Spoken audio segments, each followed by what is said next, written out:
Well, we're going to learn about a guide to basketball and cool. The name of the book is entitled Rockin Steady with Walt Frazier. And we happen to have on the telephone line a guy who helped put this book together years ago and again revised and updated. Ira, how you doing, Ira? Okay, fine. Good. Now, the expression that Walt Frazier used and you guys use on this cover, Rockin Steady, what in the world is that all about? Well, Rockin Steady is, and the subtitle, A Guide to Basketball and Cool. Clyde, as his nickname, is the model for cool. And Rockin Steady is you're going forward, you're in control, and you're having a good time in the process. Now, you've kind of known Clyde for many, many years. Tell me about your meetings, I guess, back in, 1974, around that time? Yeah, well, the book was published in 74, but we, I was a sports columnist with a feature syndicate then, the Newspaper Enterprise Association. That was before I went to the New York Times. So covering being around the Knicks in the late 60s, early 70s, I got to know Clyde. And then... the Knicks won the championship in 70, and they would again win the championship in 73. The only NBA championships the Knicks have ever won, shockingly enough.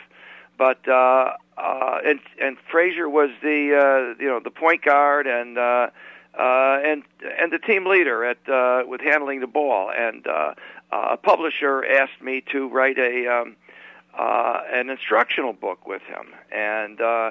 So I'm an avid. I had been an avid parks and recreation player, pickup basketball player. I played in high school and college, but I continued playing, and I thought, gee, what a great opportunity to hang around Clyde and maybe pick up some tips for my own game, my own lackluster game.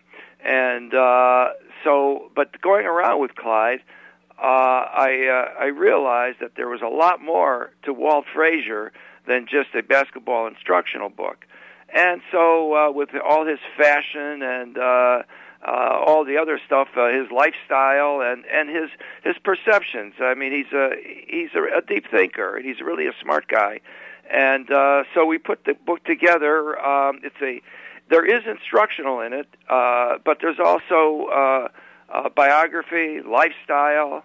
And an interesting thing is, and the book was published in 1974, and it got a lot of attention. And over the years, it went out of print. And then over the years, people have written about it and talked about it to me. And so last October, Triumph Books in Chicago reissued the book in a gorgeous coffee table style, using everything from the first book, the original book. Plus, I write a new foreword explaining what's happened in the last 36 years, and an afterword with Clyde. And so the book has come out, and again, it's meeting with a lot of success. I'm happy to report, and Clyde is thrilled with it, and doing book signing appearances. Now, one of the things that also is a part of this book is the introduction by Bill Russell, who states at the beginning of the book that everyone liked him because of his funny, wide-brimmed hats, his easy laugh. He says Clyde is a winner. Even better, Clyde is a champion. What kind of statistics did he have as a ball player? Oh, well, Clyde had great statistics. Over a period of, 12 or 13 years in the NBA, he averaged around 20 points a game and 10 assists and 10 rebounds. He was close to a triple double for his career. He was one of the best rebounding guards, and he could dish the pill, great. And when you needed a bucket, Clyde was there.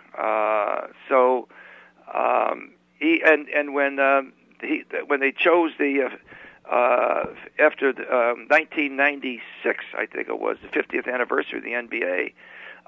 They chose the 50 best players in NBA history, and Walt Frazier was one of them. An interesting thing happened last June. I was invited to the owner's box at Washington Nationals ballpark, the National League team, the Washington Nationals, And so I'm in the owner's box, and who comes walking in but a tall guy wearing a White Sox cap, because the Washington Nationals were playing the White Sox. And so this guy was from Chicago, and he was a White Sox fan, and of course it was Obama. And so I'm introduced to Obama, and he said to me, "You wrote the book with Clyde." And he didn't say Walt Frazier, because we all know that Obama is a basketball addict, and so he follows it all. And so he said, "You wrote the book with Clyde." I said, "Yeah." He said, "With fashion and catching flies," and there's a diagram, for example, in the book of Frazier's saying that his hands were so fast that he could catch flies.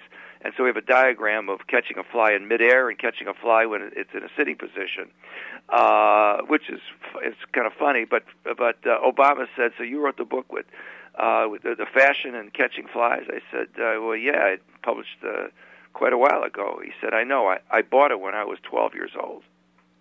Oh, wow. That had to be a good experience for you to be with the president and for him to say that. So, yeah, exactly. At the beginning of the book, which leads more into this whole concept here, Bill Bradley says, "Clyde is the only player I've ever seen I would describe as an artist who takes an artistic approach to the game." Describe a little bit more of what Bill Bradley was talking about. What was his artistry? Well, that's a good question. That's a good point. Clyde sees the game as a painter would, I think. He sees the hills, the valleys, the people. He sees the nuances. If you make and he sees the whole court. And if you make a cut and you're just a millimeter open, you get the ball, because he's seeing all this and wanting to produce. He was not a selfish player. He was the opposite of being a selfish player. But also, how he looked on the court was important to him. He would tap down his sideburns in the mirror before a game. His socks had to be just right. His shorts had to fit just a certain way. He always looked neat and fashionable on the court. Also, his comportment. I think that he never got a technical foul. And he was very respectful of the other team, didn't trash talk. He might have said a word or two periodically, but he wasn't a trash talker, not known to be a trash talker. He was more he concentrated more on his own game, but he would watch things. And of course, in the book he talks about guarding Pete Maravich. The name of the book is entitled Rockin Steady with Walt Frazier, and we want to appreciate and say thank you so very much, Ira, for being a part of the day's broadcast.